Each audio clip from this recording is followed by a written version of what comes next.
You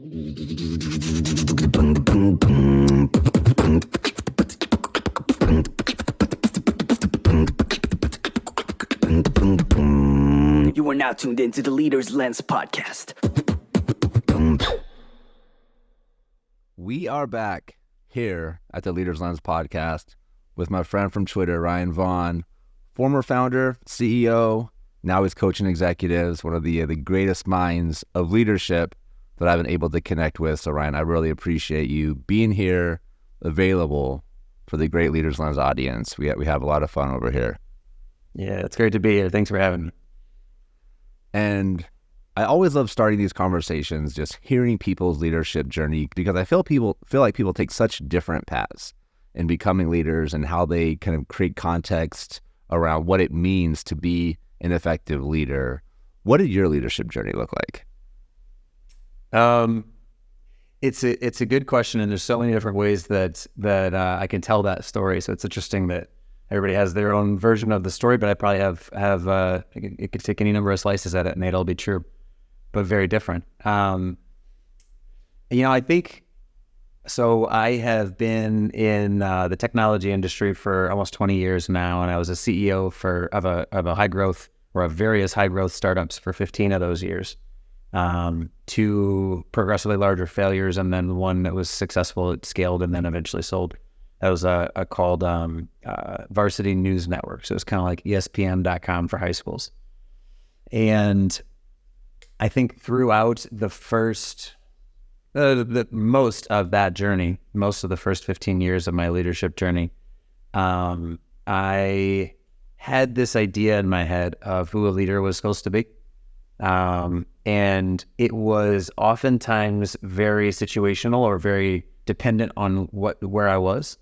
So as an example, like if I was on stage, I had an idea that a leader should be able to articulate themselves very well, should be able to command the stage, and I had this whole list of things that I had, consciously or unconsciously, that I was holding on to. But I also had the same thing for like my investors. This is the leader that my investors want me to be. And for my employees, this is the leader that my employees need me to be, right? And sometimes that's the same person. Sometimes it's not. Sometimes you show up in two really different ways in those different contexts. And for me, the first, I'll say 13 years of the 15-year journey in that venture-backed startup role, well, I was just trying to do my best to live up to what I thought, who I thought I was supposed to be in that role, trying to be the perfect CEO for all of these people. And after 13 years, like it, by degrees gradually, and then all of a sudden it got fucking exhausting, trying to do all of that. And that started to eventually take a toll. And at first it was just kind of like something feels off. I'm not quite as excited about work and about the things that I'm building as I once was. But eventually that led to a pretty big breakup with my company. And it was it started out as a sabbatical. So I hired a CEO to take over for me. And then I was like, I'm going to go on a sabbatical. And it was supposed to be a 2-month thing, but eventually evolved into like an 18-month sabbatical and then just a departure from the company. A lot of that having to do with, if I'm not the CEO of my company, which didn't feel that after I hired the CEO, that wasn't who I was anymore, then I didn't have an answer of how to be and who to be. And so this idea of this image that I had of myself as the hard charging founder written up in magazines and successful and all this stuff, went away so quickly. And sort of like in the jet stream of that, or in the wake of when that was, when I stepped away, I had to really dive deep into who I was as a person, not just as a leader. And I found that, at the bottom of all of that diving, after a lot of work and a lot of self-inquiry, what I had to do was get comfortable with just being Ryan, not being Ryan, the guy that's building this thing, or Ryan, the guy that leads these people, or any of that stuff. Ryan without the bells and whistles that make me important and make me awesome. Just being Ryan without all that stuff. And that was really uncomfortable at first. Because especially when people are like, so what are you doing next? That's the question you get all the time when you take a sabbatical. I learned. And it's easy and normal to have like that canned answer, like, well, I'm doing this and it's going to be amazing and it's going to go to the moon and, da-da-da. Yeah. But with some reps and with some practice, I got to the point where I was just like, I don't know. I'm building some stuff over here and I'm building some stuff over here. And I got comfortable with that. And that opened up, and this all relates to your question around leadership journey, is that opened up for me the possibility of leading in an entirely different way. Leading not from trying to be the best leader I could be, but just leading from being myself as openly as I can, and doing something that's worth doing. And I found that in the number of years since, like I've led one way and was materially successful that way. And then I'm in the last like 5 years, I've been leading in a very different place. And I've found that it works every bit as well in sort of growth ways, but then also in really like much meaningfully better in the types of relationships that I get to establish, and the types of connections that I get to have with people and then they get to have with the organization. So my journey of leadership has really been one of identity, I think. And I've been thinking a lot about boundaries and what that means for as a parent, as somebody that's running a business. And I feel like I hear that in there as well, where it's almost like you're setting boundaries for yourself, where I'm gonna be me. I'm not gonna step out of my box and stretch myself past this certain point because I want to make somebody happy, or I want to come across a certain way for a specific group, or try to present myself in a certain manner. But I'm gonna give myself permission to just be me and be authentic in everything that I do. And it's so hard to get there. I mean, like you talked about taking 18 months throughout your sabbatical, and I'm sure you're still working through it. And myself, I think anybody listening to this, if you're being honest with yourself, you're in this journey constantly.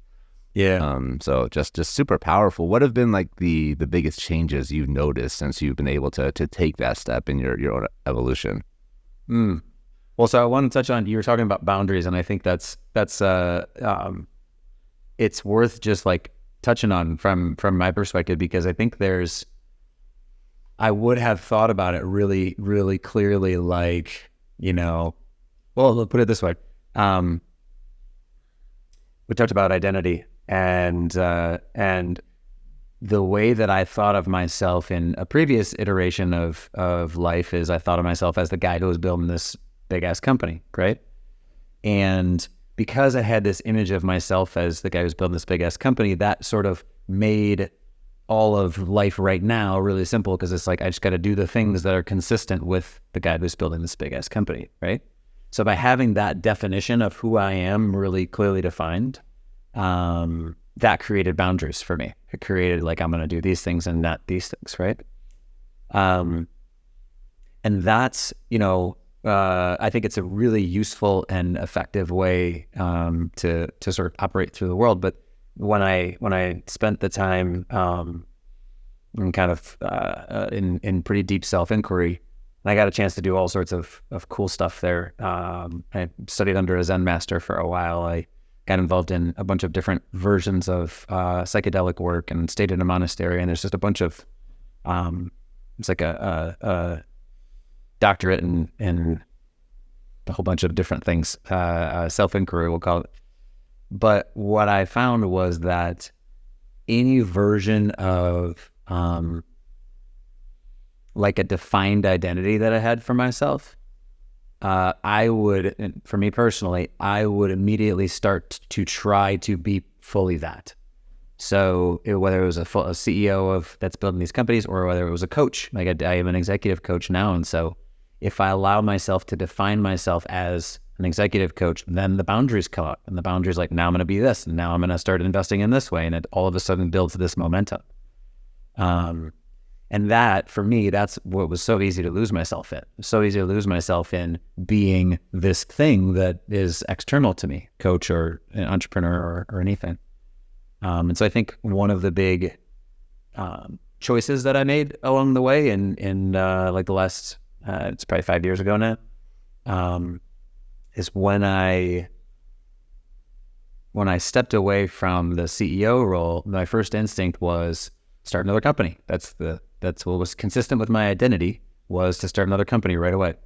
And that would have just recycled the process. I would have done the same thing, and that would have been super easy.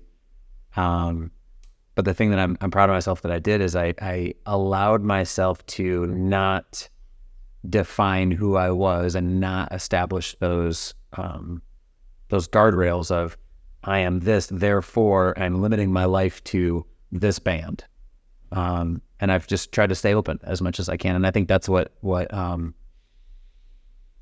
I've found, that building an organization from a place of openness and receptivity to the universe, to opportunities, to everything that shows up in the moment, is for me way more joyful than having this really clear vision of, in 5 years my company needs to look like this, and it's my job to wrench everything to make that happen. You know what I mean? Mm-hmm. I think a big takeaway I want leaders to get from this is how important it is to focus on yourself. Like that metaphor of like putting the oxygen mask on yourself before you try to help the people around you is critical. But I feel like at the same time, a lot of times people feel guilty almost, or selfish, that they're taking time for themselves. In reality, like, you need to do that to be at the best for your people. Like I would assume that the people you're working for now are working for you right now are having a better experience because they have this version of Ryan that is more complete and fulfilled and is able to do the things that he needs to do to be at his best every single day for his team. For sure. Yeah, there's this dynamic that I deal with a lot in my work with CEOs now, which is called organizational transference. It's the idea that our organizations, the organizations that we build, the teams that we lead, are in a meaningful way a reflection of our personalities. And it's always a trip, the first time a CEO sees that, like, oh shit, the dysfunction that, my team is like arguing in this way and this part isn't working and that's really upsetting to me. Oh, look at this, I'm modeling that. And here's this weird way that I'm modeling this and creating that behavior in my people. So it's like a, oh man moment. It's a light bulb moment when we finally see one of those things with a client, but it's also like, it's a lot of work, and it creates this point of, you talk about kind of the working on yourself and whether it's self-inquiry or whether it's, you're working with a coach or something like that. That's a point of incredibly high leverage in driving organizational change. Because no matter what your values are that are written down, or your techniques and processes and everything else that you've created for your team, they'll follow what you do. And if you are doing things unconsciously, it's, you're driving the results that you're driving one way or the other, but if it's unconscious, you can't change it. But if you can get conscious of the way that you're creating those results, then that gives you agency and shifting the way that you show up in the world, and then changing the results that you get from your team or your business too. So where should leaders get started? So somebody's listening to this podcast and they're realizing, like, I'm not really thinking about this right now. This is something that's important to me and I can already see the benefits. Like, what are the first steps they can be taking? Well, that's a good question. I think there's so many different answers to that. So I would caveat anything that I'll say about specific next steps in saying that, you follow what's interesting to you. I think that like anything, if you fall in love with this process, you're gonna invest in it, and you're gonna find the things that resonate with you, and you'll make a lot more progress than if you're trying to check a box. So find the stuff that's interesting. But for me, I think what initially got me started on it is probably a couple things. One, I got a coach, and I started working with this guy named Carl Bacciolari, who worked at an organization called Reboot. And that was my first introduction to looking at myself in a really sort of critical way and practicing. So that's one thing that you can do.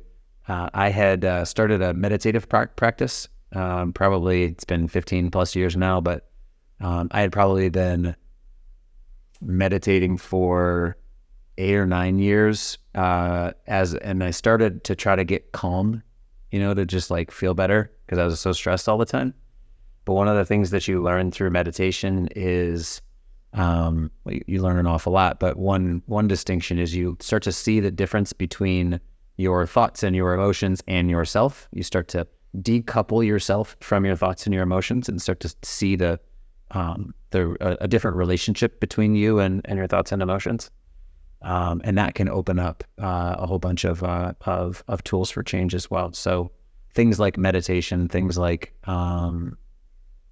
study, things like there's various authors you can read, like Jerry Colonna, Patrick Lencioni, and folks like that are good ways to get started as well. But for me, I think the thing that started it was meditation, and that wasn't the intention. It was more of a Miyagi thing. Like I started for one reason, but then when I got into it, I started benefiting in all sorts of other ways. I love it. So a common problem, we'll kind of move away from the self-awareness talk and transition, but a common problem that I see with people that are promoted into middle management positions is they get no development. They're kind of hired as a manager. You have to figure it out on your own, which causes a lot of stress and self-doubt. The team struggles because of it. The reality is they're doing their best, right? They have the best intentions. They want to do well. They probably want to advance even further in their career, but there's not always guidance. So if you think of some of the foundational skills that a new leader or even somebody with experience but just who has never really had the development, what are some of the foundational skills and attributes that you see successful leaders have in common?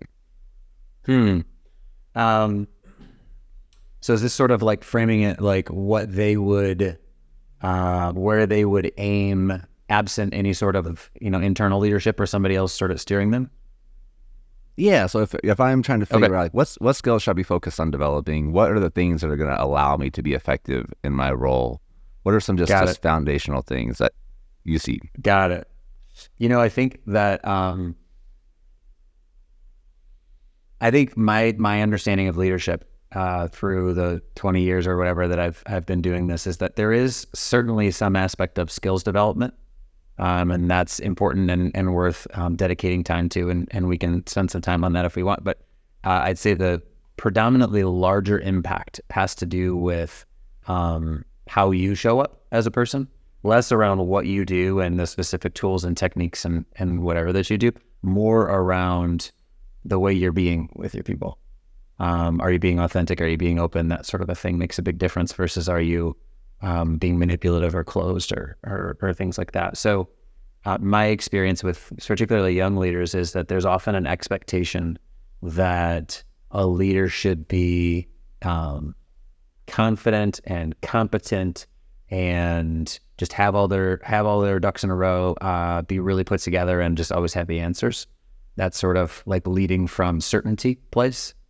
I see that an awful lot. And I think that usually that comes from fear. Usually that comes from a sense that I need to at least appear to have all the answers. Otherwise there's a problem with what I'm doing. So I'm going to put that sort of face on. But I think that part of the leadership development process is learning to become comfortable enough with yourself that you're open to being vulnerable with your team and admitting the things that you don't know, the things that you're not confident with or that make you uncomfortable. And some people will be like, well, I can't be vulnerable with my team because then they won't follow me, right? They'll if somebody doesn't think I know what I'm doing, then why would they follow me? And I think, I'm sure there's some truth to that. If you completely have no idea, then there's a different problem. But more it's often a confidence the issue piece that's important, but for sure, yeah. But more often, what the issue is a willingness to share that vulnerability, and along with it, to share the fact that I am committed to building this thing. So even though I don't know the answer, even though I'm scared because we're going to run out of cash or because of this and this and this, all the different reasons that fear shows up in business and in leadership, I don't have to hide those things. I can own my fears and my insecurities and still move forward into this great unknown, the sort of frontier space that leadership is. And it's that combination of vulnerability and commitment that I think is the secret sauce that I've seen for some of the really, really powerful leaders when they do it. I love that. Like, your actions will reveal your heart and where your mindset is. And if you see people only as objects to advance your own career or only as objects to build your business, how you act and how you respond to them is going to show that. And they're going to feel that. And they're not going to want to work for you because they know that you don't really care about them as a person. But if really your passion and what you focus on every day is helping these people get better because you value them, because you want to be there to support them, even when you're not perfect, they're going to understand these are your intentions. And they're going to want to work for you. And they're going to want to work harder than the other side of the spectrum, because they understand that, like, they feel safe because they know you're there to take care of them.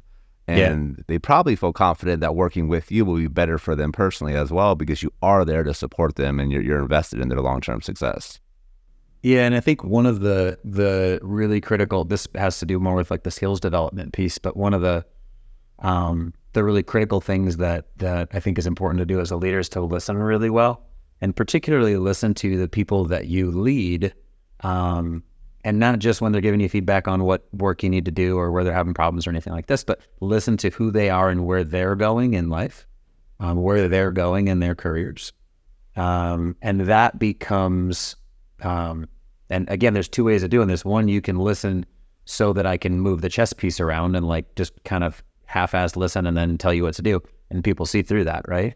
But if you listen because you care about a person and you want to know what's important to them, that then can become a really, really powerful tool to help guide their actions and help them to be the most effective member of the team as they can, by aligning what they want with what the company wants. So one of the things that as a CEO I would often think of and still do now is how, if this person really wants to become a professional designer down the road, that's their goal, then how do I ensure that the work that they do here gets them to that goal? And so that's, as a manager, that's my responsibility, and I'll work with them to figure that out and to come up with a plan around that. But I'm deliberately looking for ways that they can, on the clock and working for the company, do the work that helps them to get where they want to go. And then motivation becomes an entirely different, it's almost a non-issue at that point, because they're doing the things that they want as opposed to the things that I or the company wants. Beautiful. I love that. And just listening, understanding their goals, just to kind of reiterate your point, is just such low-hanging fruit for a lot of managers. Yeah. I think one example that I talked to a manager about recently is, like, I have this employee that's like 10 minutes late every single day. It's not a big deal, but I want to have expectations as well. How do I handle this? And so I chatted with them. I said, like, have you asked them why they're late 10 minutes every single day? Because, like, maybe there's a legitimate reason, like they have to drop their kids off at a certain time, and maybe we can adjust their schedule if it doesn't really impact the business. But sometimes it just takes that initial conversation of just asking why, like, what's going on, trying to understand people and the dynamics of their life, because we got a lot of stuff going on as people. Like, there's a lot going on in this world beyond just our occupations and the things we do to pay bills. And so as leaders, if we can just understand people and really see them and try to understand why they do the things that they do, they can help us be more impactful in having conversations and creating win-win situations where the business wins on one side, but also people can see that they're winning as well by working in the organization. It's funny, you were talking about somebody's late 10 minutes all the time. One of the things that I see so I work with in my work today, I work primarily with CEOs, and we work on leadership development broadly, but there's a whole bunch of different facets to it. And one of the dynamics that I see all the time, I think CEOs are often notoriously guilty of this, is being late to meetings. It's like, I got important shit that I'm doing, right? I had to do this thing with this client. I had to do whatever it is. There's always a good story. And it's interesting to start to ask questions around that when you find somebody that's like habitually late to meetings. It's like, well, how do your employees do with accountability? How do they do when it comes down to like being specific and managing details? How do they do in terms of showing up on time to things? And you start to see, you can sort of unpack all the different patterns in front of them and like, oh, well, there's all of these different instances where I'm pissed because my team doesn't take this seriously and doesn't do this, and it's da-da-da-da-da. And it's like, oh, and here you are 5 minutes late to this meeting, and it's consistent. We're all here. I wonder where they learned that from. So as a leader, like paying real close attention to things like that for yourself, even if you might give, an employee grace and listen in that way. But if you want a result like people being serious about the details, means you have to be.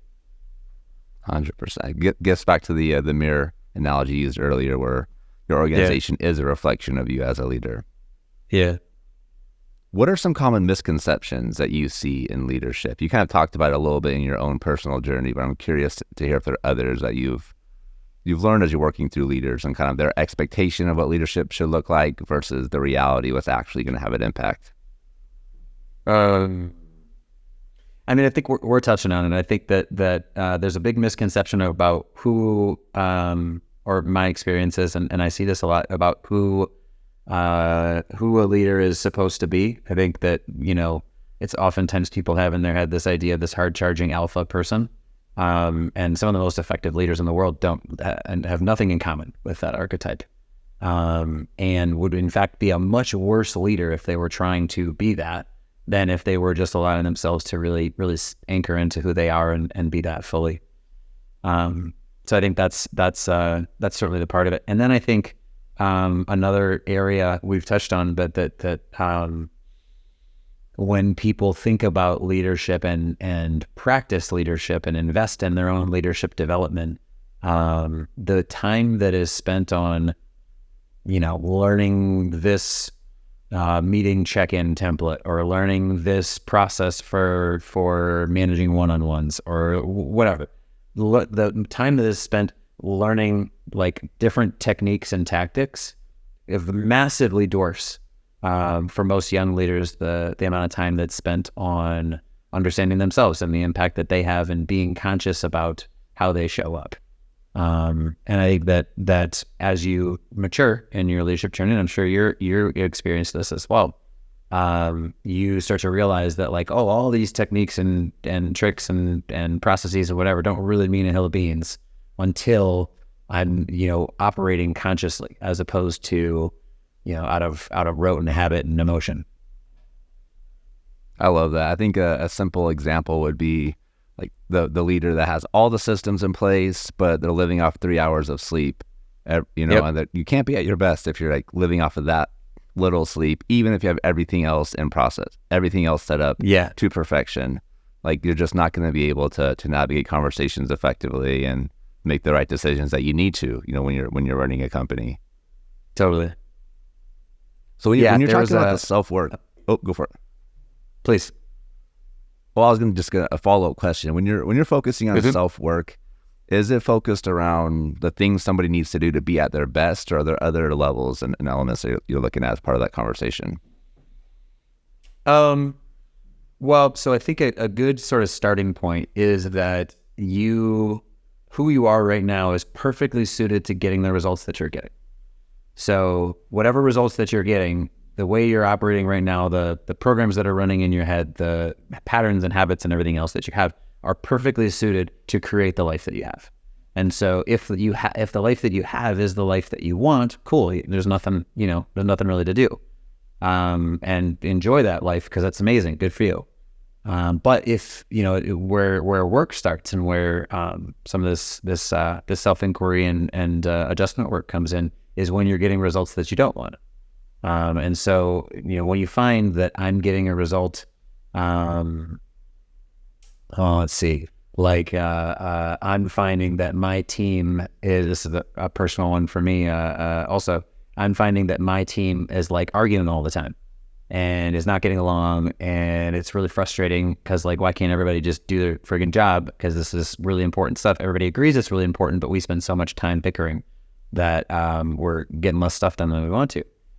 Well, that becomes, instead of like, looking at how do I get these people to behave differently and get them to calm down and be nice to each other, the question becomes, how am I complicit in creating that environment? How am I creating the conditions for them to argue with each other all the time?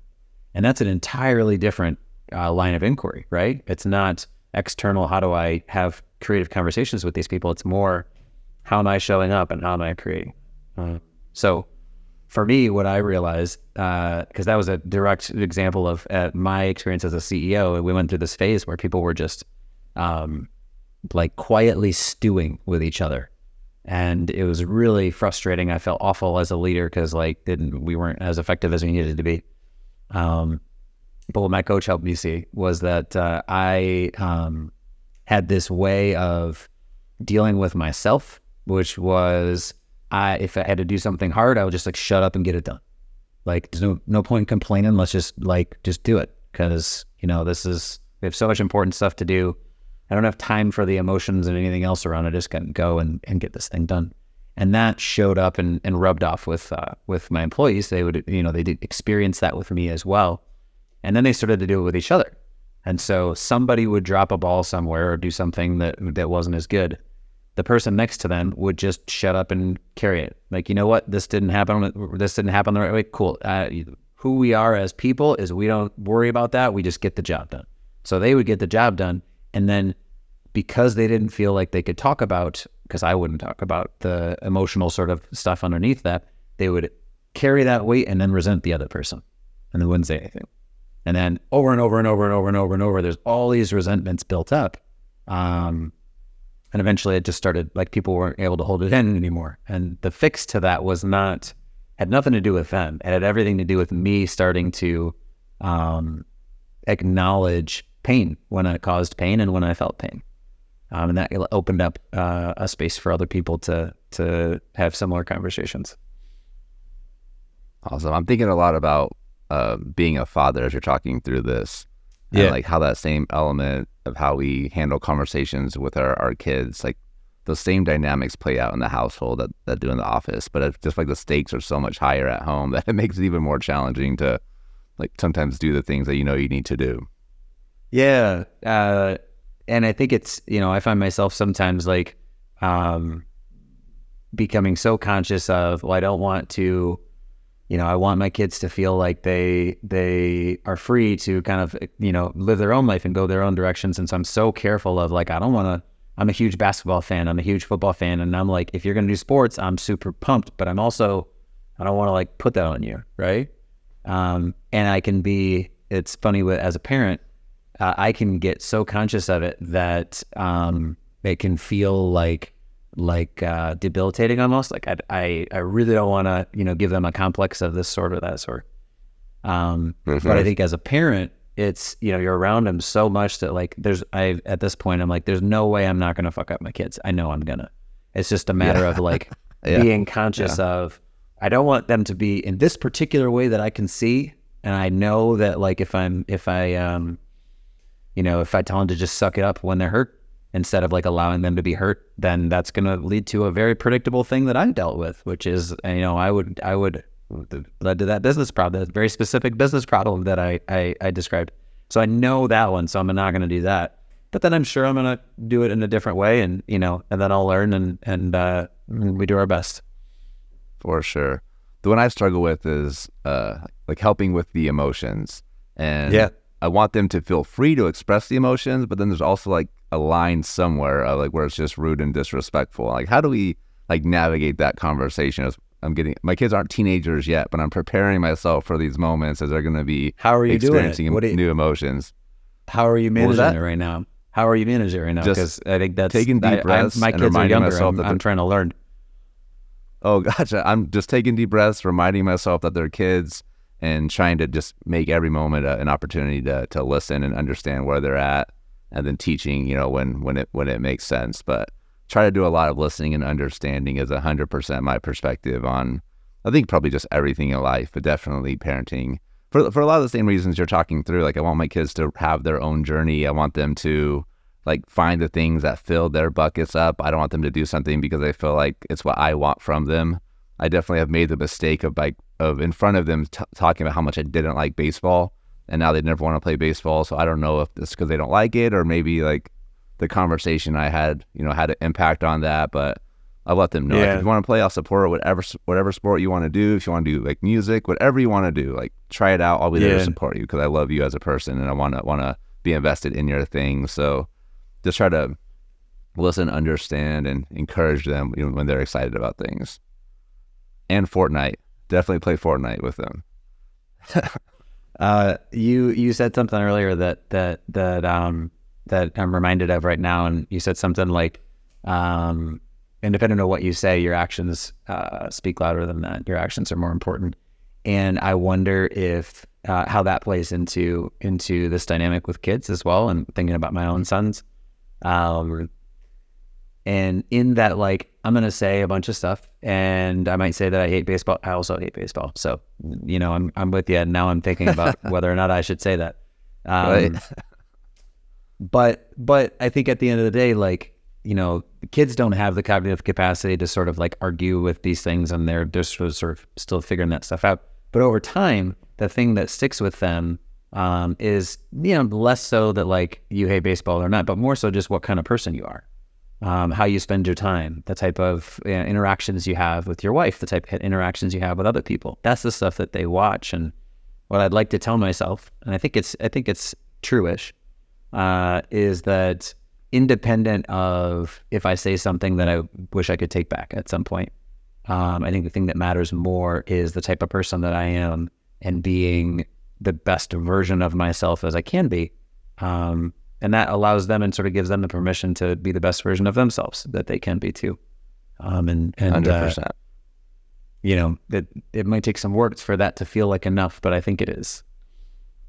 Yeah, I think a lot of parenthood and leadership is how we handle mistakes. Like when somebody drops the ball, like those sometimes are going to be the most impactful moments of how somebody views you as a parent or views the experience of working on your team. When things are going well, like everybody can be a great leader. Like everybody's at their best. We're all fired up at work, giving high fives. But like when things start slipping, like right now we're in a recession. A lot of companies are struggling, trying to just stay profitable.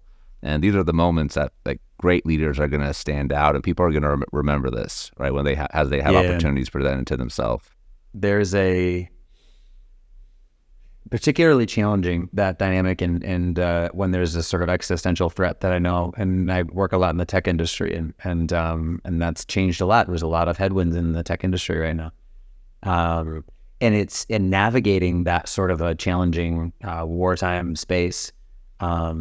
Is extra complicated when the way that you navigate it is needs to be innovative. Because in order to innovate, you need to take risks. And in order to take risks, you need to feel safe. And so if people feel like they're under a threat and this existential, like I need to perform or else, or I need to somehow be, reach this bar or else like bad things are going to happen, then innovation just right down the tube.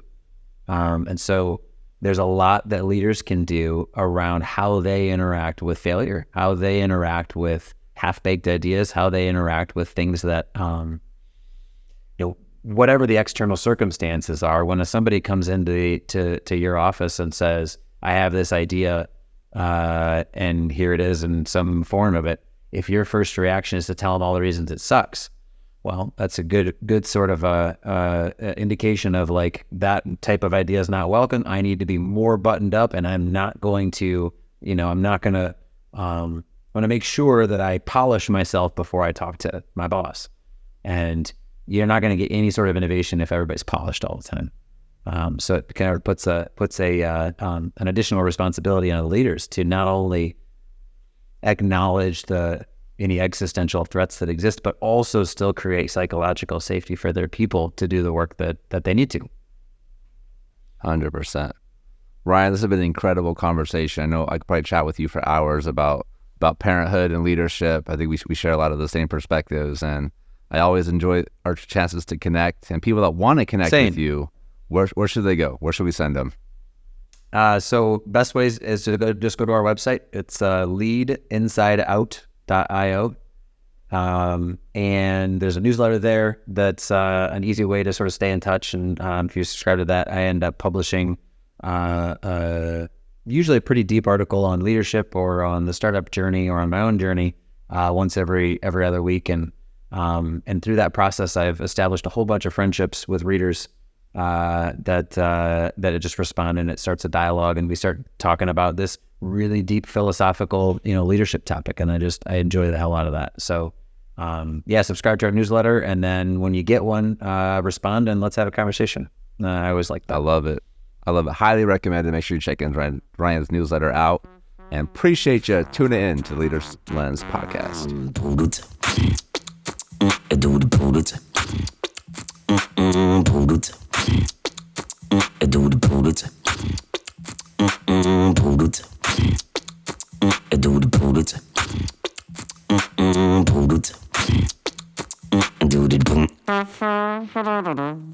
Do